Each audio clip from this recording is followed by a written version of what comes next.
Cool. Yeah, Cool. great. Thanks All for the opportunity. Yeah. No, thanks for having us. Hey, we haven't started yet. So. Yeah.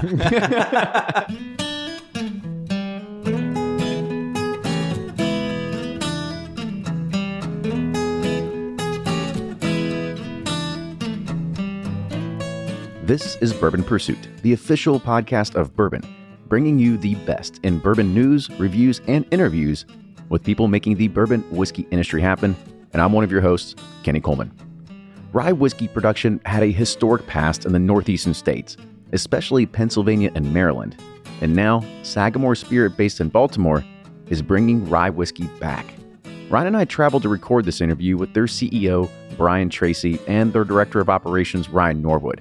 We uncover a bit about Brian's unique past, of how a phone call with Kevin Plank, who's the CEO of Under Armour, would take him from running a backpacking and kayaking company in Flagstaff, Arizona, to building a new distillery from the ground up.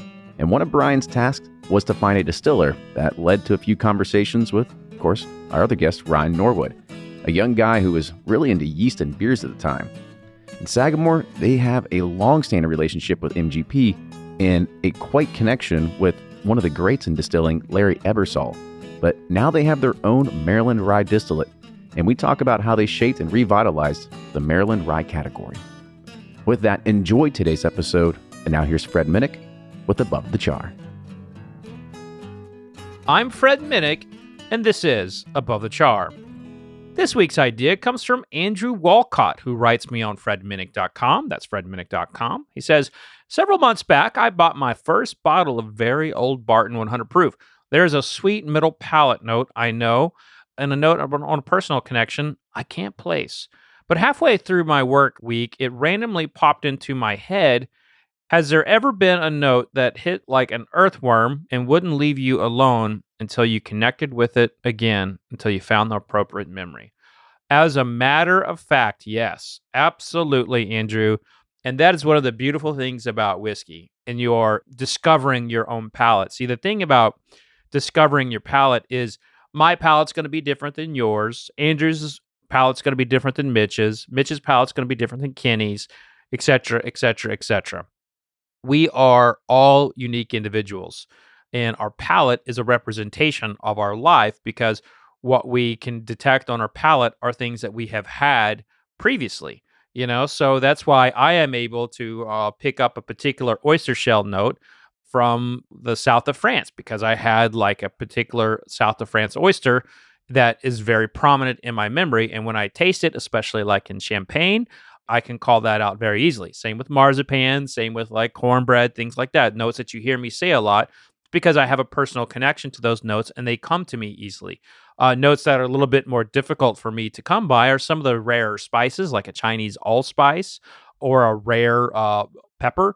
And sometimes you get like a heat from the bourbon. You're like, is that a Carolina Reaper? And you like go in to taste a Carolina Reaper and you're like, nope, not a Carolina Reaper. And by the way, my tongue is now on fire because I just had a Carolina Reaper. But, my whole point is your palate is connected to your brain, obviously. And sometimes it takes us a little while to figure out what that trigger point is on our palate. And when it hits you, sometimes it's in the middle of the night. You're like, oh man, gosh, yes, that's it. And it's pretty cool. It's a pretty cool moment. Now, there is a whiskey that I still have not been able to identify this really unique spice in it. And I keep trying to find it, and I keep approaching the whiskey, and it evades me. And that's the New Riff Malted Rye. The New Riff Malted Rye made my top 100 whiskeys of the year. Actually did very well in that. And I just love that whiskey so much, but I cannot friggin' figure out what this note is. And I tasted it last year in 2021, and it's been bugging me ever since. So I'm probably through my second bottle trying to figure out what the hell that damn note is. But that's a great, great question coming in from Andrew. That's going to do it for this week's Above the Char. If you want to be like Andrew, make sure you hit me up on fredminnick.com. That's fredminnick.com. Click the contact button and send me your question. If I like it, I'll read it on the air and do my best to answer it. But that's going to do it for this week, folks. Be safe out there. Until next week, cheers. Ed Bly and Rising Tide Spirits are back again with a new release of Old Stubborn Bourbon. And this release of Old Stubborn is a premium hand marriage of 10, 11, and 12-year cask strength, barely filtered pot still bourbon.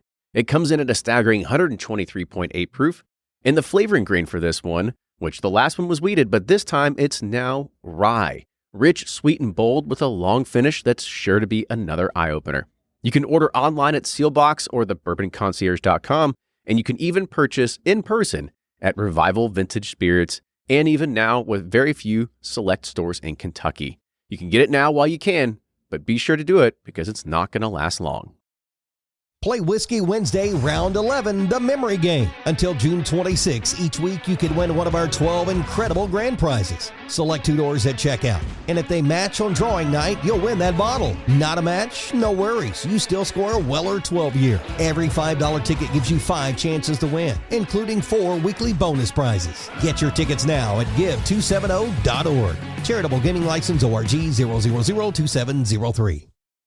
Always find what you love at Total Wine & More. With so many great bottles to choose from at the lowest price, it's easy to find your favorite Cabernet or a new single-barrel bourbon to try with some help from one of their friendly guides. And with every bottle comes the confidence of knowing you just found something amazing. With the lowest prices for over 30 years, find what you love and love what you find only at Total Wine & More. Curbside pickup and delivery available in most areas. Visit TotalWine.com to learn more. Spirits not sold in Virginia and North Carolina. Drink responsibly and be 21. From their bar to yours, Chad and Sarah of the popular YouTube channel It's Bourbon Night bring you their favorite at-home old-fashioned mix with the new Elemental Elixir's Golden Hour Syrup. It's a custom-made syrup with notes of bold black tea, warm spices, and orange zest. All you need is your favorite whiskey and ice. No bitters needed. One bottle makes 16 drinks, so that's only $1 a cocktail before you add your own whiskey. They can also be enjoyed in other cocktails or spirits, mocktails, coffee, tea, and anything you can think of. It's crafted locally in Lexington, Kentucky, and you can get your bottle now at whiskeyambitions.com. Do you ever pour yourself a bourbon, swirl it around, and then start struggling to come up with tasting notes? And perhaps you're also looking for a good Father's Day gift idea. Well, you can now solve both with a kit from Knows Your Bourbon. And unlike other nosing kits on the market, Knows Your Bourbon kits feature real ingredients for the most authentic aromas. You can smell real Tahitian vanilla bean instead of some synthetic aroma that's just made from chemicals. So head on over to knowsyourbourbon.com and enter code BP10 for 10% off your order.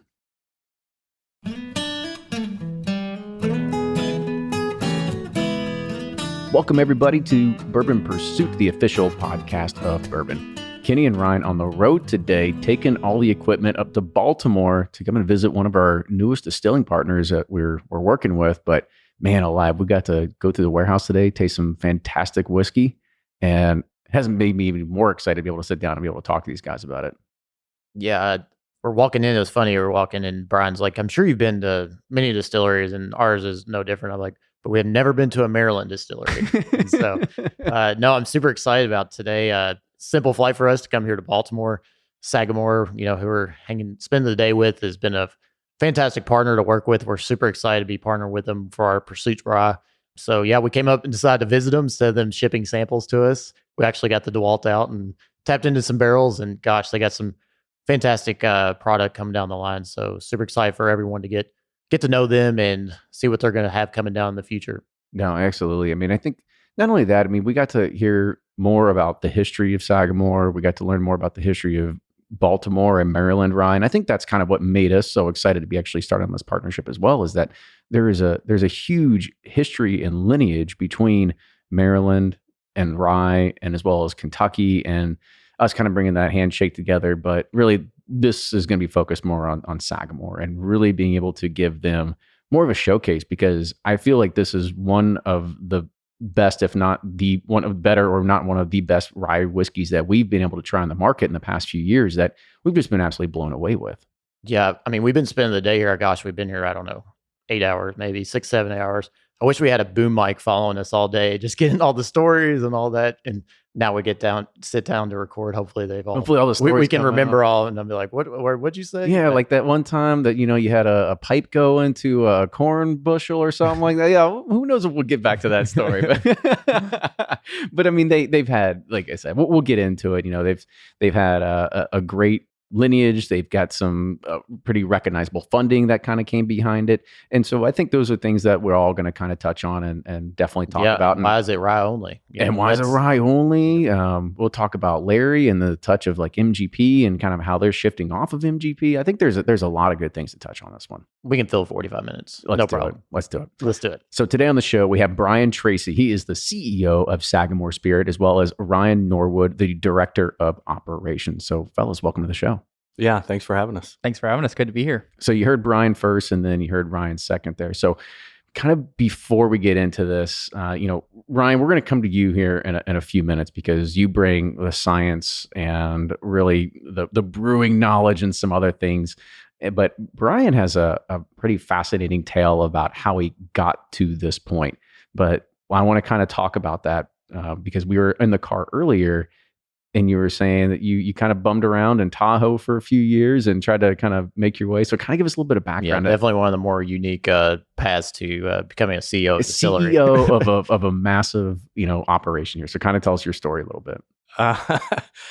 That's it is different, and I could see the look on your faces today. It did catch you off guard a little bit, and so I think a lot of times people say, you must be from the industry. Where did you work before? Was it makers or whatever the case may be? And I think people are often caught off guard when I say, I'm not from the industry originally, and as a matter of fact, I think you said, Ryan, earlier is like, what else have you been the CEO of? And I said, nothing. and so I didn't mean that in an insulting way. I was just asking questions. Yeah. And it looked like you're like, why don't you pull over now? We're going to head back to Louisville. Yeah. He's going to kick us out in Baltimore. No.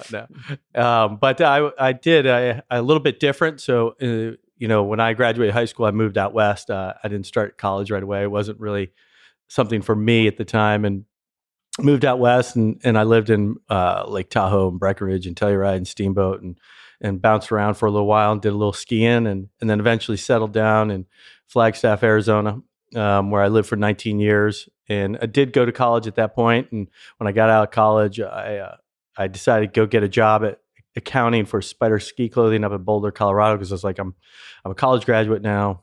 It's time to grow up and go do the right thing. And I went up and did that for a few months. And I was like, Spider is a pretty big name, especially you're going to the skiing side. I mean, that must have been a pretty big thing. Like you're a ski bum and you get a job with Spider. I'd be like, this is amazing. It's like Spider and North Face and Patagonia. Like those are the three big names that come to my mind. It's a great company, really good people. But I realized I was like, I'm not so sure I want to be at a desk all the time. So I'd been spending so much time outside. And so at that point, I used that opportunity.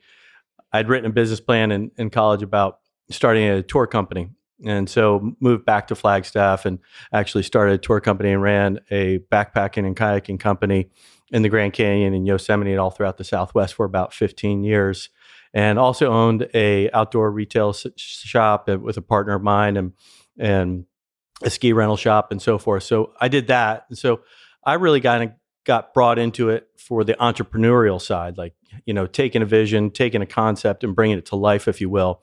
Certainly not for my skill set in distilling or anything along those lines by any means. So I quickly ran out and found two amazing people to work alongside with. And one was Larry Ebersold and the second one was this guy, Ryan Norwood. So. Well, I want to kind of rewind a little bit because I think you kind of passed over a few hurdles here, a few big monumental things. Because so Kevin Plank, he's like one of the founders of Under Armour. How did you two cross paths and he reach out to you and tap you to be CEO? Like, how did that all come about? Yeah, so I went to high school with Kevin Plank, and so I knew him from back then. And then we have another investor as well, Bill McDermott. And I actually went to middle school with him. And so I'd been talking to Kevin, It's all about who you know. Life is a little bit about who you know. I'm not going to lie. And this industry isn't too different in some ways too, And we'd been talking a little bit back and forth, but, maybe come work at Under Armour. And I said, I don't know. But if you ever had something like that was really interesting and really unique and something different, I would be open to hearing what that was. And Kevin and Bill had been talking about a distillery. This is 2010. They've been talking about doing a distillery for a little while, maybe 2011. And I thought they would never do that. They have real jobs. And then one day I got a phone call early February, like late February, early in the morning, and it was a 410 number, and I'm like, I only know one guy, 410, that's Baltimore, but he wouldn't be calling me. And sure enough, it's him, and he's like, hey, we're going to do this. We're going to do this distillery thing. And I was like, well, that's great. Congrats. You should go do that. That's going to be awesome. He's like, no. Hey, why are you calling me? Yeah. He's like, no. When I say we're doing it, like you're doing it. And he's like, so why don't you sell your businesses and move back east and help us get this thing off the ground? And at that point I said, well, I should probably learn a little bit more about really this business before I fully commit, but I'm certainly interested. Yeah, what did you even know about the distilling business? Nothing at all. And so I was like, yeah, well, why don't I fly back? This is the end of February, as I said, and I had a friend getting married St. Patrick's Day. So I was like, I'll be back, March 15th. And he's like, no, I'll see you Friday. And so I was like, all right, I'll see you Friday. And I should have learned this guy likes to move pretty fast. And flew back, and I had no idea, even growing up in Maryland, that we had that kind of history of distilling here. And they kind of shared for me this vision of the history that we had here and the fact that this brand, this identity of Maryland-style rye could live on for decades without actually anybody in Maryland actually doing it. There's some brands outside of Maryland, obviously Heaven Hill, Pikesville Rye, and Leopold Brothers, and a few others, which was great. And it just spoke volumes about how well respected it was that these other brands were doing it, but no one in Maryland was doing it. And we just saw that as a really unique opportunity, a really unique space.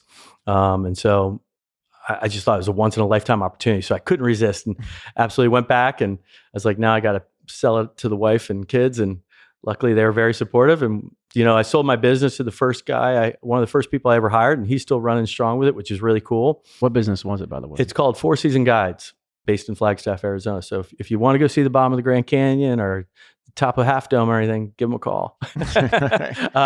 And then, we moved back, and it was, it's been an amazing experience, taking concept from, we don't have a product. So what's that product going to be, to we didn't have a bottle, to we didn't have a distillery. We didn't have anything, go to market strategy or anything along those lines. Yep. But first thing you do is just surround yourself with really smart people. So what did Kevin like about the distilling business that he was like, all right, this is something I want to go down? I know you said about the history, but what else was there that he was like, all right, this is something I want to add to my portfolio, or just, go down this venture? He's an entrepreneur by heart and loves Maryland and loves the city of Baltimore. When Under Armour started becoming something, he had a lot of people say, well, it's time for you to move. You got to relocate Under Armour to Portland. And he's like, why? I love Maryland. I love Baltimore. And it's kind of like this really nice, like this great, like blue collar town. And, it's just like, I love that. I don't need to relocate. And I think, the idea of another great industry coming to our city and just giving people one more reason to come visit this great city and learn about all the wonderful things that go on here was really kind of what motivated him. And it loves manufacturing, loves job creation, and just loves just kind of that entrepreneurial spirit. What was that like initial vision that like he was speaking to you and you were like, okay, this is something I want to go? Like, what was that? It's a little different than where we are today. It was originally, this looks like it was very well thought out. Yeah, we sat on it for a while. We were originally going to be a 500-gallon pot still, and as you saw today, we're a 24-inch column still with 9 6,500-gallon fermenters. So it evolved a little bit, but that's okay. That's what businesses do, and especially these businesses, they take a long time to kind of bring to light and get off the ground. And we really kind of thought long and hard about, like, we want to create, build off the legacy here in Maryland. And to do that, we got to put a stake in the ground. And this distillery kind of does that for us.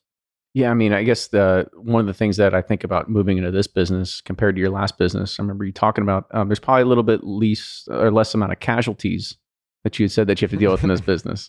Yeah, I love what I did before, but and I look at what we did before with guiding as not that different than the business I'm in today, and the fact that it's really about hospitality and creating an experience for someone. So whether we create an experience for you in the backcountry of the Grand Canyon, can we create you an experience here on our campus here in Baltimore, or an experience in a glass that you remember and something positive that you do with friends? And a lot of that was, what we provided for folks in the backcountry of the Grand Canyon or Yosemite. However, there was definitely inherent risks. You were completely exposed to the elements. It wasn't a very controlled environment, and was one of the few guide services that didn't have some catastrophic injuries. Like you get the whiteboard. It says like race at 0 days back to deaths on the trail today. we have a very good record, and I was like, I'm getting out of this while I'm ahead. Yeah.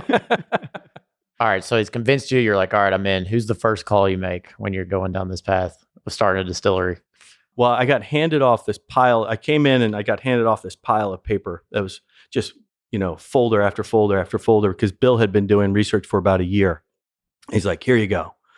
And he's like, here's a bunch of numbers. Start calling to introduce yourself to this guy and this guy and this guy. I was like, oh, that's interesting. Hey, I'm Brian. I was told to Baltimore. Yeah. I just got here from Arizona. I used to do canoe trips. I was told to call you. now we're sitting here making whiskey. Yeah, exactly. So I'll never forget. This was the summer of July of 2013. And there was like the guys at Vendome were like, yeah, you want to talk to this guy, Larry Ebersold.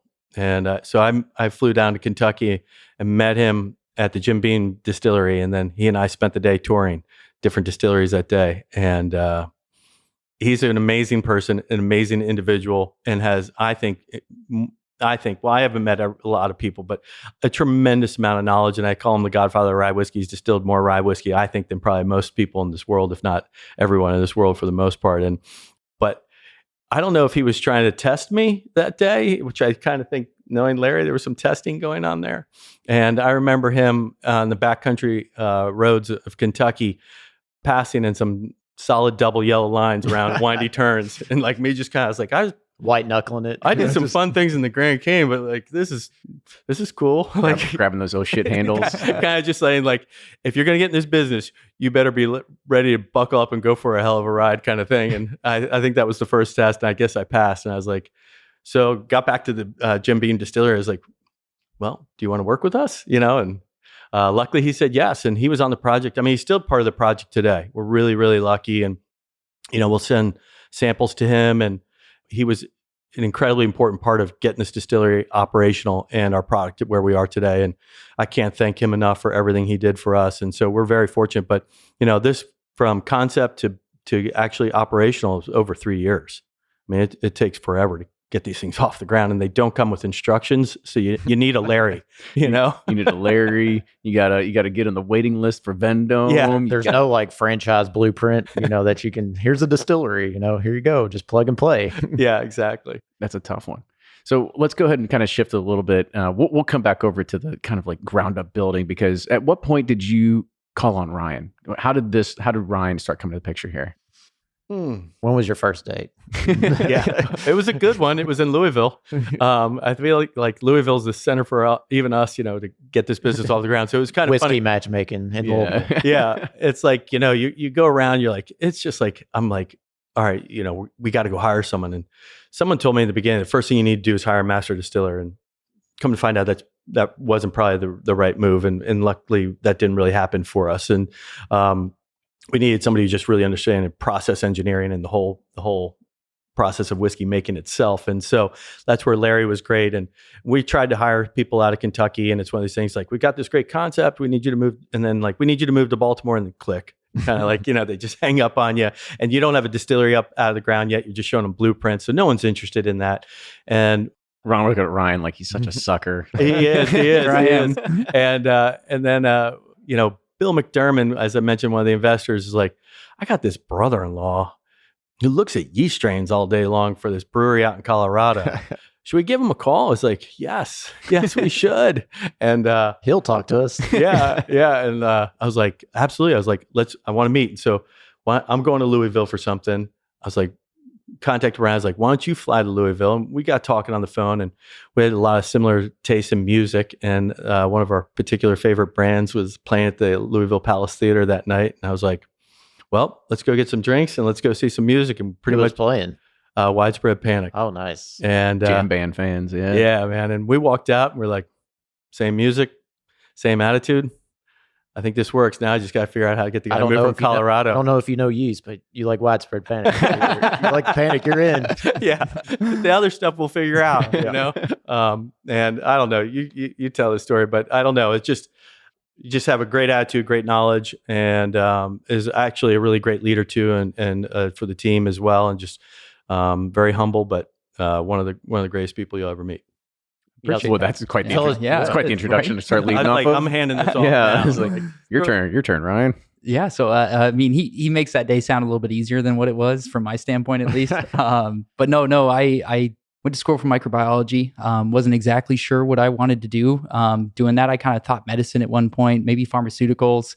And then I think it was my junior year in college, I got this email about an internship you've all been waiting for. And it was an internship at New Belgium Brewing Company in Fort Collins, Colorado, which I was going to Colorado State in Fort Collins. Because anybody out of college, you're like, work in beer? Oh Absolutely. gosh. I mean, it was like I instantly became like the best friend of everybody. I applied for that internship. I got it. It was supposed to be a 6-month internship, and I spent 10 years there and kind of worked my way up and was helping to manage yeast and fermentations there.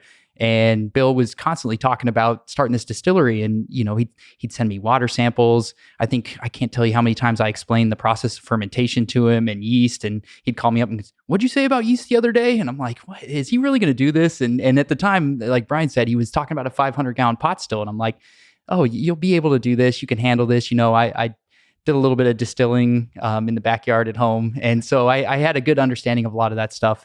And then it wasn't until Brian actually called me, and he and I sat and chatted probably for an hour the first time he called, and he didn't ask me one question about fermentation, one question about yeast. It was more so like, who are you? Where are you from? What makes you who you are? We chatted a lot. We had a lot of things in common, and then that's when we set up this Kentucky trip, and I had no idea what I was getting myself into, and flew to Kentucky, and all of a sudden I'm meeting Larry for the first time, and Jim Moorhead as well.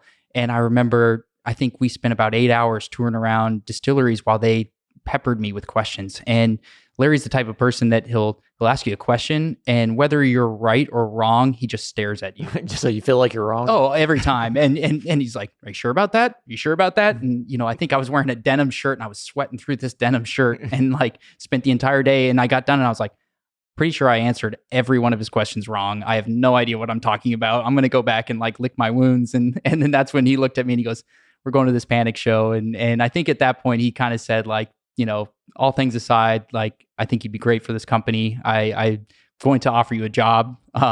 Let's not think about that stuff right now. Let's go enjoy ourselves and have a whiskey. And I remember we had a whiskey at the bar and then walked down and went to the show. And that to me was like what would pull me away from Colorado. I really enjoyed what I was doing.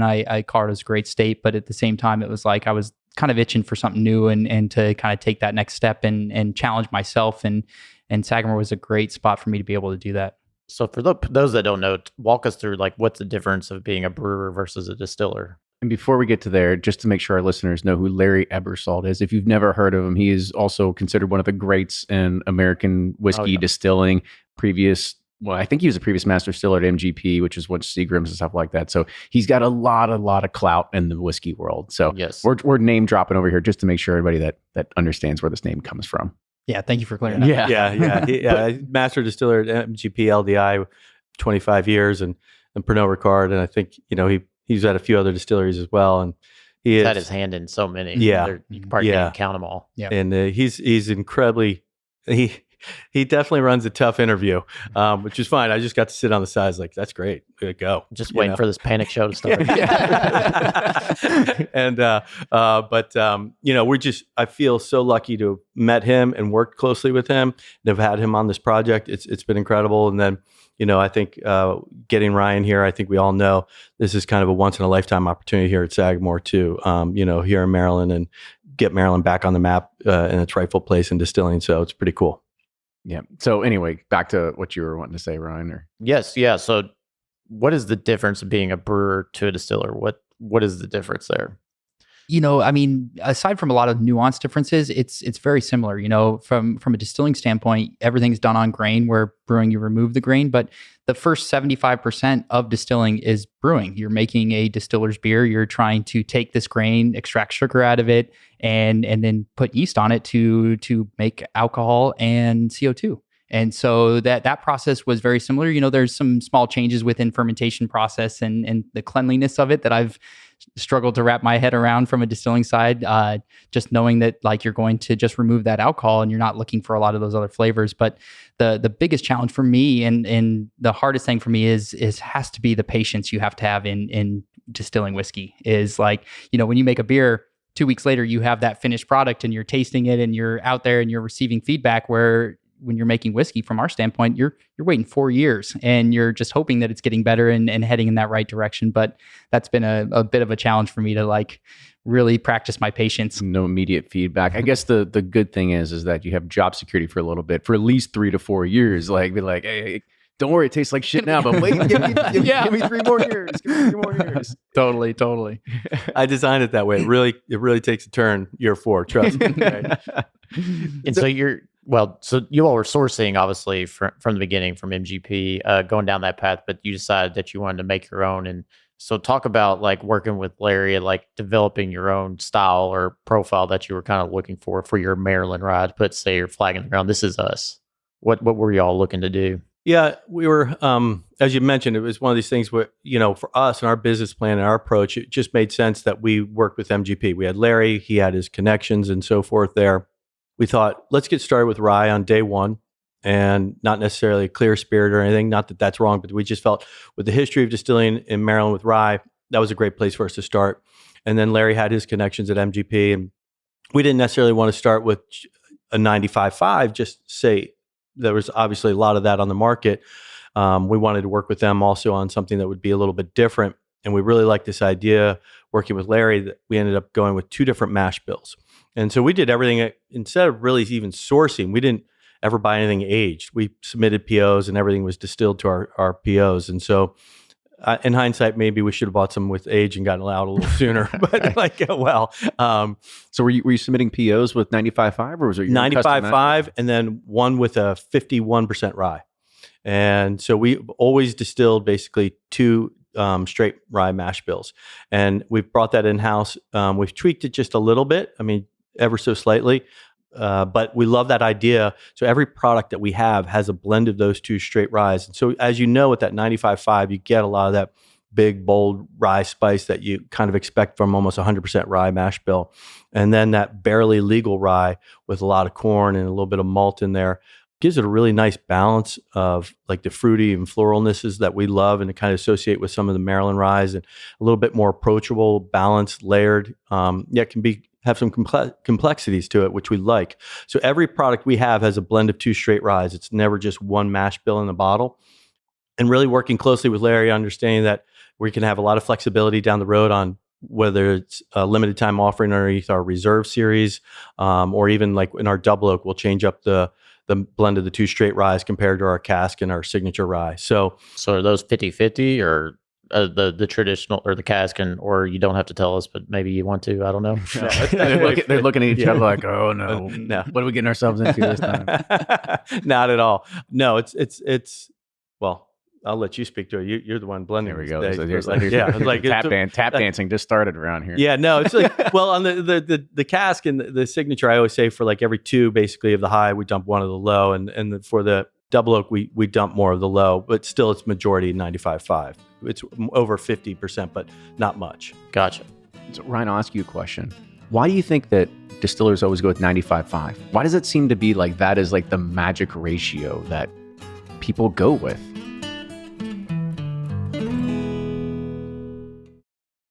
Shopify's already taken the cash register online, helping millions sell billions around the world. But did you know that Shopify can do the same thing at your retail store? Give your point of sale system a serious upgrade with Shopify. Shopify's point of sale is your command center for your retail store. From accepting payments to managing inventory, Shopify has everything you need to sell in person. And with Shopify, you get a powerhouse selling partner that effortlessly unites your in-person and online sales into one source of truth. Track every sale across your business in one place and know exactly what's in stock. Connect with customers in-line and online. Shopify helps you drive store traffic with plug-and-play tools built for marketing campaigns, from TikTok to Instagram and beyond. And get hardware that fits your business. Take payments by smartphone. Transform your tablet into a point-of-sale system, or use Shopify's point-of-sale Go mobile device for a battle-tested solution. Plus, Shopify's award-winning 24/7 help is there to support your success every step of the way. Do retail right with Shopify. Sign up for a $1 per month trial period at shopify.com/bourbon, all lowercase, and go to shopify.com/bourbon to take your retail business to the next level today. Shopify.com/bourbon. If you're anything like me, then you can't get enough about bourbon. And that's why I'm a subscriber to Bourbon Plus magazine. Bourbon Plus is a quarterly publication that tells the stories from the heart of bourbon, the farmers who grow the grain, the distillers who labor over the process, and the people like you and me who raise their glasses to celebrate it all. Subscribe to Bourbon Plus magazine today at bourbonplus.com, that's PLUS.com, and use code PURSUIT at checkout for $5 off your subscription. So Ryan, I'll ask you a question. Why do you think that distillers always go with 95.5? Why does it seem to be like that is like the magic ratio that people go with? I don't know. I've tried to figure that out myself. And I think, some of that is 95.5 is a tough one to cook and make from our standpoint. So rye has a lot of what we call beta glucans, which makes it real sticky and viscous once you start to cook that cooking process. And so I think when sometimes distillers are thinking, if I'm going to do this, I'm going all in. Like I'm going to be able to make this. I want it to be, they want those big, bold flavors, or they want to be able to punch you in the mouth with rye. And I think that's where we found this balance of these two different mash bills to be able to say, hey, and from our experience, we see that rye ages a little bit quicker or matures a little bit quicker and does not have some of those green notes that you see when you have corn in that mash bill. And so that allows us to have something that's moving along a little bit faster and then to kind of balance it out. And so, what Brian was saying is a lot of times we're doing that blend to a flavor profile. We're shooting for somewhere in that 80 to 90% high rye and then the rest on that low rye side. But it's part of our process of tasting, of evaluating the spirit, of going through and doing our sensory on it and saying, this is what we like out of it, and that's what we believe is that Maryland style rye is, you've tasted those Pennsylvania ryes or those Empire ryes that are really kind of heavy spice, and ours is a lot more subtle, a little bit more balanced, and I think that corn component and that blending of those two straight rye mash bills helps to build that flavor profile. So yeah, and one of the things I think we also learned about earlier is when you're taking us through the grain room and stuff, like that 5% of malted barley isn't really much for flavor. No, it's not. It's an enzyme. It's to help chomp up those big kind of complex carbohydrates into digestible sugars for the yeast. We have played around with some other malts and trying to get different flavors out of it and upping that malt character. And we've got some fun little R&D projects that we've got going with that. But yeah, for our main mash bills, we use 5% of that malted barley, and it is just to help with the enzymes.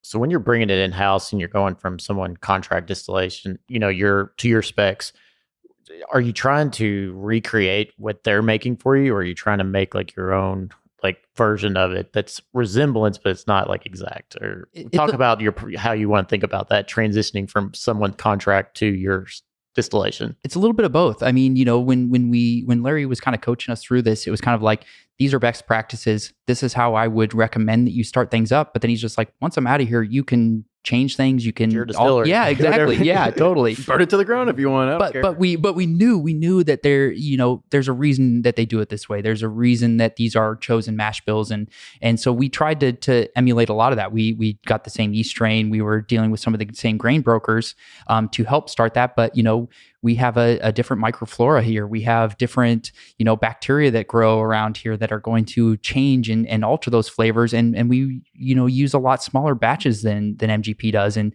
I think you see that. And I think you guys saw that today as we tasted through some of those small changes. Like there's still those, recognizable 95.5 spices and flavor profiles, but there's so much else going on with our system and with what we've got going in here in Baltimore. So kind of talk about that evolution as well, because you are contract distilling at MGP. You have plans to build a distillery here. You had the original still, and then at some point, did you laugh at it and go, "What the hell are we thinking? Like we can't keep up with demand, or we can't figure out like this is a toy now. Like we've got to really amp it up." Like, what was that process of thinking? Like, how do we go to that next level? These things take so long to... Or is that like going to Kevin and go like, buddy, we're going to need some more money? No. If you really want to be serious, we need some more money. And that's the thing is, this is a very much a real business with real goals and real expectations and real outcomes. And, we just learned a lot as I've mentioned, obviously not being from the industry, just really learned a lot as quickly as possible. And just thought, how much do you want to really make someday down the road? And what exactly do you want to make? And then you back out of it. And then we ended up basically here where we are now. And as time goes on, you kept hearing when I was starting this out about craft distiller after craft distiller building and then turning around, shutting down, and upping capacity constantly.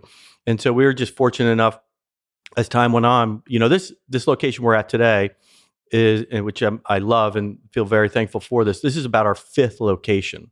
So as you bounce around and time goes on, you're just like, This hurts. and I'm ready to get going. And you kind of like, whether you move a mile or 1,000 miles, moving sucks. it's brutal. And so by the time we got this location and everything approved, we're like, all right, we're only going to do this once now.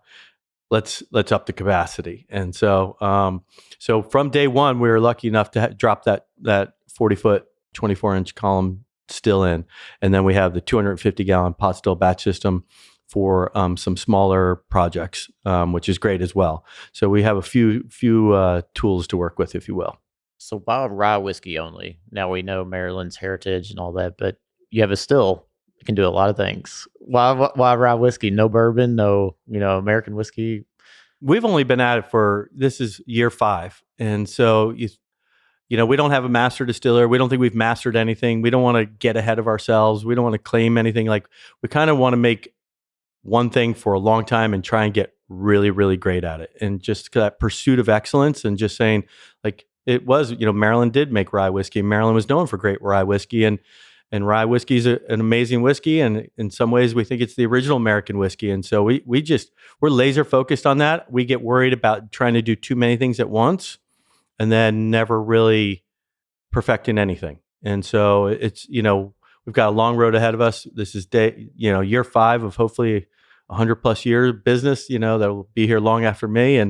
And I think we just want to stay laser focused on quality and learn as much as possible and turn out what is really hopefully be one of the best rye whiskeys on the market. And so we're just now getting to the point where our product will start going into the bottle. So it's kind of baby steps. Yeah, for sure. And one of the things that kind of intrigued me a little bit earlier when we were talking, you were mentioning how you had a notable recognition in a local article, or was another national article, and the word Under Armour was never mentioned. You're like, we got here like under our own, guys and our own will. It wasn't, just because we're backed by Under Armour. Like, what does it mean to you to try to help, maybe, I don't want to say remove that stigma, because it still is very much connected to it, but you want to kind of also make a name for yourself too. Absolutely. And we're not owned by Under Armour. I want to make that clear. Okay, sorry. Not owned. We'll say yeah. there's some money that kind of flown in from different places. Yeah. So obviously, again, just Kevin being an entrepreneur, and I think in the beginning, I don't blame outlets and media and so forth. Probably heard, oh, here's somebody starting a whiskey company, MGP. Yeah, I think I know how this is going to finish. And hopefully, with you guys' visit today, you can kind of realize that this is. Yeah, this is a serious business. It's not just a hobby. Yeah, this is not a hobby, and we're taking this incredibly serious. And like I said, we have real goals and real expectations of our outcome.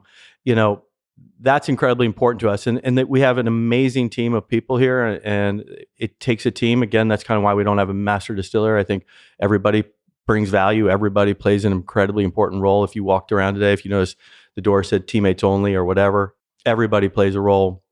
And I just want to see the team get the credit for that. And understandably, and so I think when writers put things out there, there's certain words that Google will pick up on a lot faster than Brian Treacy. Hey, I mean, there's somebody that's sexier to me. There's somebody that sold a company that used to go do, Grand Canyon travel. I mean, that's big news too. Yeah. 0 deaths. Yeah. My mom, maybe, but after that, I don't know. And so, but yeah, every article in the beginning was written and started a certain way with certain names and certain buzzwords. And now we're starting to see articles that just say, Sagamore Spirit and talk about just the team and the products and what we're doing. And we're like, it's working. We're getting somewhere, and that's incredibly important to us. And I joke around like we're not owned by and they're a publicly traded company that's into sports and health and fitness. And and we're a privately owned company, and exact opposite. Yeah, kind of. And so it's just like they definitely the Heisman's probably appropriate for us. They give us the Heisman, but it works. Right. So after being here today, it's been a fantastic day. One of the more impressive facilities I've been to. But one thing that I've like come away with is, and you talked about it earlier, is hospitality. And everybody here has been so personable and welcoming. And I don't think it's just because it's we're here, but where does that come from? Is that like, what is your vision for this company aside from whiskey as the CEO? What are you trying to empower your people with? I mean, as I mentioned earlier, we're not Sagamore Spirits. We're Sagamore Spirit. We think this is something that's bigger. There's a reason we put our distillery in the middle of the city. There's a reason we're working with local farmers. I think there's more than just making whiskey here. And I think it's incredibly important that we give back to the communities and that we don't just park our distillery in the middle of a community and take. And so like we're laser focused on making sure that we're part of this community. We give back. We're welcomed by the community. The community is welcome here anytime to hang out on our lawns, sit on the waterfront, use our Wi-Fi. People don't have to come here to do a tour or spend money. They could just sit in the Adirondack chairs and enjoy the view. Like, don't go to Starbucks. Like, come here, get a drip of whiskey and the Wi-Fi, and you're good, right? Yeah. That's a good tagline, whiskey and Wi-Fi. Whiskey might be onto something there. And it's just, I think hospitality is incredibly important. I mean, there's a lot of competition out there and a lot of good brands, but what separates you, there's some small little differences at the end of the day will separate you. And I think the people here is a big part of that. I think our people are absolutely incredible. And I think that will be something that defines us and separates us from a lot of brands, is that hospitality, that experience that we can provide you, and that we try to give back and try and be part of something. And, it took a lot to just get the distillery operational. So we're just now kind of getting our sea legs underneath us. And like, now we can actually get out in the community and be part of it. And, I know every distillery did it last year, but one of the big things is, working with over 11 different hospitals and 150 different organizations and making hand sanitizer here last year, and working with the team at Johns Hopkins to help them out. And that felt good. And we just want to do more and more things like that. And at the end of the day, we always end it kind of a little bit. It's whiskey. Have fun with it in a responsible manner. But just like a CEO. Yeah, but it is. This is bigger than just whiskey. And this is a great city we live in. And we chose to put our distillery in the middle of Baltimore for a reason, and not out by our farm, Sagamore Farm, because we want people to have one more reason to come discover the great things here and realize that there's that show that I've actually never watched, but apparently is quite popular, is not necessarily the way Baltimore is. The Wire. The Wire. Let's go ahead and put it out there. So anybody that wants to watch it. But Ryan, coming here, it's not like The Wire. It's much nicer.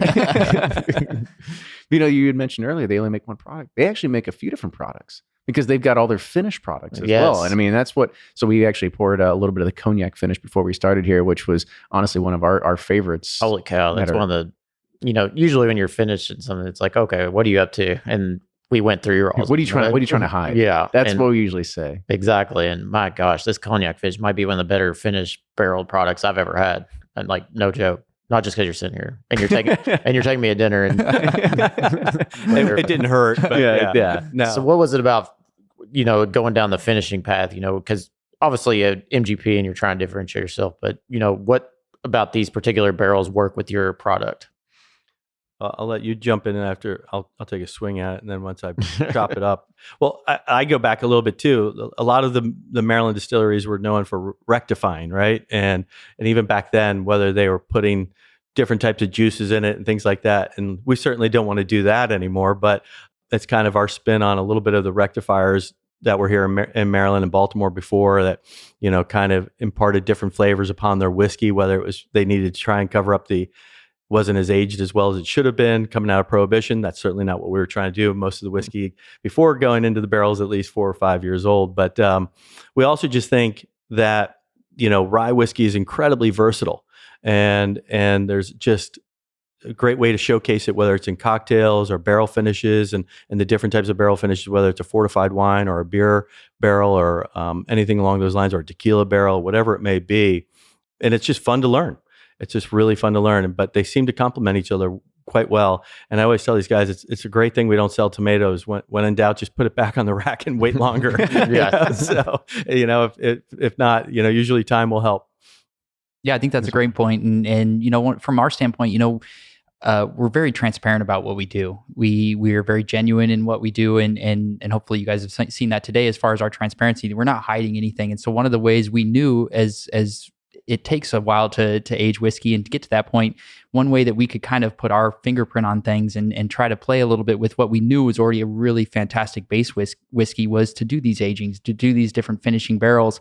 And we've built up an incredible sensory team and have a lot of great palates that help us to decide and talk about, and we deal with different barrel brokers to see what's out in the market. And part of that is a very strategic plan. And there's a lot of sitting around talking, tasting sessions to say, we really think this would be fantastic. We know that these are the flavors and the profile we get from our whiskey. And we all knew we really liked cognac, and we like some of these other spirits that we've done this with. And we knew that, or we hoped. It's always you never know with certainty, but it's a hope, and it's a calculated risk that we took. And a lot of times we've been very fortunate that it's paid off.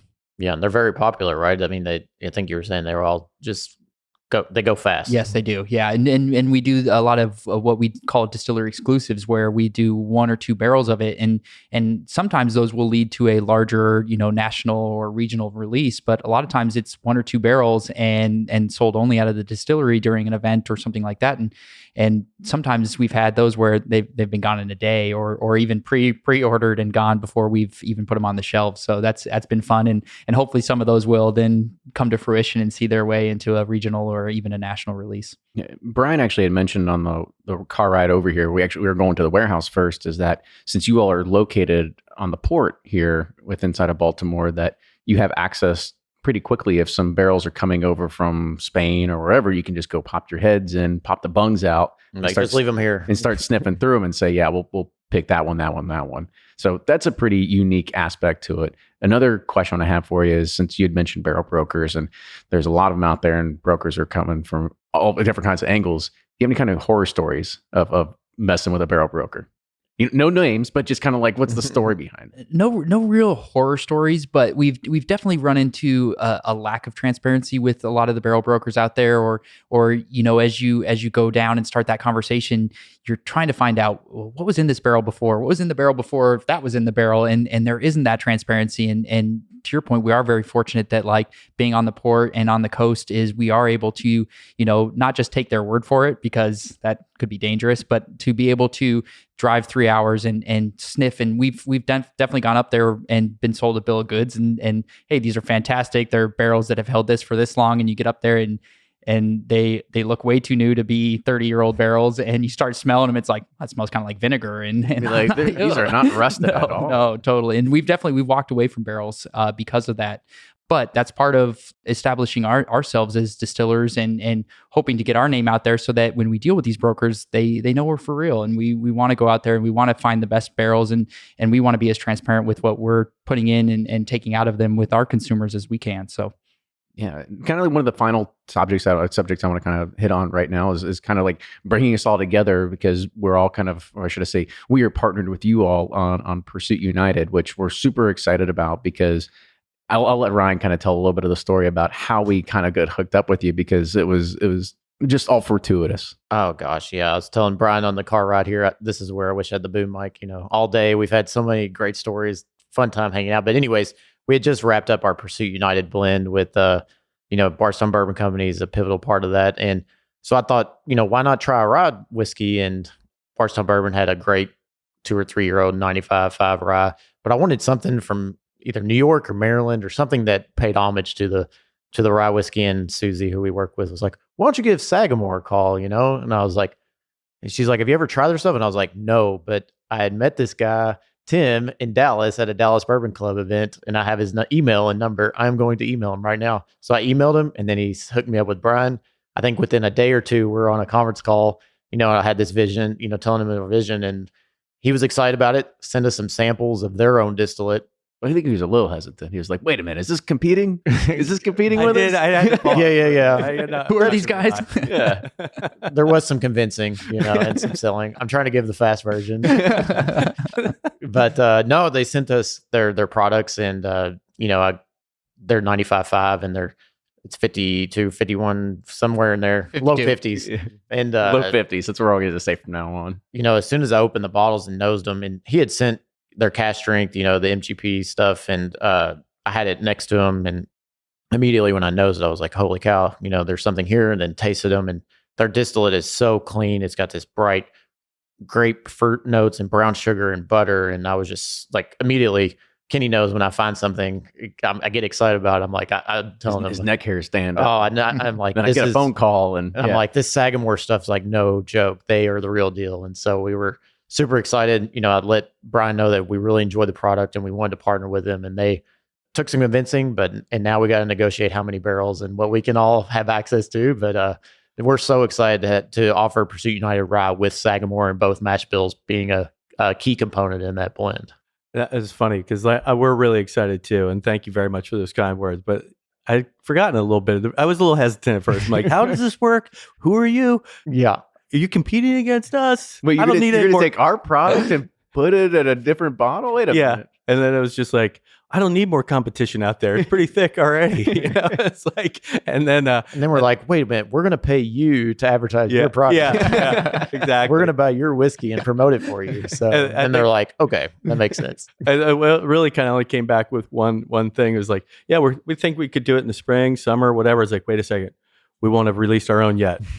Give us a few months. We'll quickly push something out, and then you can go. Yes, we wanted to be first, but we'll wait. We're okay with that. We're happy to oblige. No, we're excited, and we think many years of working with you guys ahead of us, so we're super stoked on that. Yeah, us too, and I'm excited just for everyone to get to try and taste your products and come here and visit. It's one of the more unique experiences we've been a part of, and one of the better days we've had. Being in the whiskey industry, there's days you spend at places and you'll remember, and today is one of those days that I will. It's just been a great overall experience with everything. You can tell it's just been well thought out, so much passion behind it, and I'm super excited for your all's future, and especially in our future together. Yeah, and especially if you're in the Baltimore area. I mean, I think this is something that, and if you're in DC area, like, come out and visit. Like, come and do yoga on Wednesdays on the waterfront or whatever day it is. Cocktail yoga. Cocktail yoga time. I mean, it really is. It's a great facility, great area. It's something that I think we kind of take for granted. It's just like, in Louisville, you can't swing a dead cat with hitting 10 distilleries. And you just kind of, you're like, okay, watch out. There's tourists everywhere, blah, blah, blah. And it's like here, it's a little bit more. It's on a harbor. It's unique. Yeah, it's so much different, and it's not overrun with 10,000 people that are trying to get into the gift shop to get a bottle of something, right? Granted, I'm sure you want that, but I'm just saying, one day. I'm just saying there is that more like relaxing feel to it, which I truly enjoy too. Yeah, I think it goes back to that hospitality part of just, again, we just want people to come back, always feel welcome. Just don't want them to be, well, I've been there, I'm done. It should be welcoming all the time, and it should be unique experiences going on all the time, and a reason to come back, because we, especially in the last year, you can't really rely on tourism right now. And so being just part of Baltimore and the surrounding areas and offering some great experiences for the folks around us here that have been very, very supportive of us since day one, and we wouldn't be here without them. So it starts there in your backyard, and then we'll come down to Kentucky one day. Sounds good. Looking forward to it. In the meantime, we'll make the quick flight here and pop in anytime. Yeah, absolutely. Well, guys, I want to say thank you so much for coming on the show today. And Brian and Ryan, this is really going to be hard to put all these names together. But, but Brian and Ryan, thank you again for coming on. If people want to know more about Sagamore, how they follow you, social media, and you two in general, if you have places where people can follow you all, let people know. Yeah, the main thing is SagamoreSpirit.com. If you want to just go there and sign up to become a whiskey thief, they're the ones who find out about the special releases first, or any unique events, things along those lines. And then, of course, any social media would be at Sagamore Spirit, like Instagram and Facebook. And then I also have an Instagram, Sagamore Whiskey Brian, or Sagamore Brian. Sagamore Whiskey Brian. Sounds like you use it a lot. Yeah, right. It's not heavily followed. We're working on that. I need to be better about promoting it. What about you, Ryan? So I have an Instagram handle. It's Smiles Davis Jr. And I like that. Yeah. So let's see. Panic plus a jazz guy too at the same time. Right. So it is. All right. Love it. Well, thank you guys once again for coming on. Make sure you follow them, on all the handles. Make sure you follow Bourbon Pursuit, Facebook, Twitter, Instagram, as well as TikTok. And as well as make sure if you're listening to this, make sure you're subscribed as well. But with that, cheers everybody, and we'll see you all next week.